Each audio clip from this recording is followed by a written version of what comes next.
నా దగ్గర ఒక బిజినెస్ ఐడియా ఉంది. ఇది ఇలాంటి బిజినెస్ ఐడియా కాదు. ఈ ఐడియాతో సొసైటీలో ఉన్న చెత్తంతా పోతుంది, జనాల్లో ఉన్న ఫ్రస్ట్రేషన్ పోతుంది, ప్లస్ డబ్బులు కూడా వస్తాయి. ఇది చాలా సింపుల్ బిజినెస్. రేజ్ రూమ్ గురించి వినే ఉంటారు. కోపంలో ఉన్న వాళ్ళు ఒక రూమ్లోకి వెళ్ళి బ్యాట్స్ లేదా రాడ్స్తో సామాన్లు పగలగొడుతూ ఉంటారు.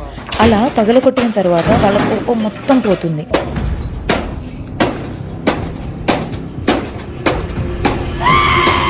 సో నా ఐడియా ఏంటి అంటే, రేజ్ రూమ్లో సామాన్లకి బదులు పీడోఫైల్స్ని, రేపిస్ట్లని, హ్యూమన్ ట్రాఫికర్స్, సెక్స్ అఫెండర్స్ని చైన్లతో కట్టేయాలి.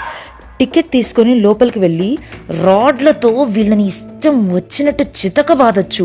రాడ్స్తో వాళ్ళ తల పగల కొట్టి, చాకుతో కంట్లో పొడుస్తూ వాళ్ళని నానా రకాలుగా హింసించవచ్చు.